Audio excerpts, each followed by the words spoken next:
台南市立委陈廷辉挑战5连霸，将伫礼拜日，也就是12月17号举办竞选总部成立大会。除了正副总统候选人赖清德甲萧美琴亲自到场，另外总统蔡英文、市长柯伟綽以及总统府秘书长林佳龙、立法院长游锡堃等人拢会出席相听。那这一次是大咖一次到位哈，也就是从蔡英文总统、赖清德副总统，也是我们的总统候选人，他们全部通通一次到齐，要来替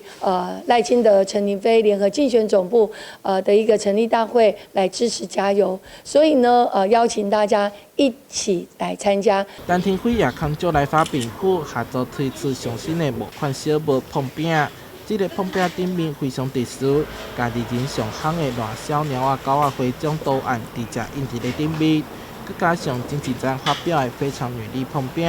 成为上好的组合。可以让我们的好朋友吃到100年的碰饼，可以让看到猫派狗派，又可以看到我们的非常女力哈，甚至我们当天还有我们的气球装置艺术哦，是我们的用气球怎么样能够做造型出来，蔡英文还有这个赖清德、萧美琴、陈亭妃，哇，他们一次让大家用气球做足做够，让大家看得非常的清楚。陈廷辉强调，这次特别结合100年老店，打造文创木款小物，要让选举氛围会当变甲真轻松。台南上出名的手画看板大师严正发，也来替赖清德和陈廷辉制作竞选看板，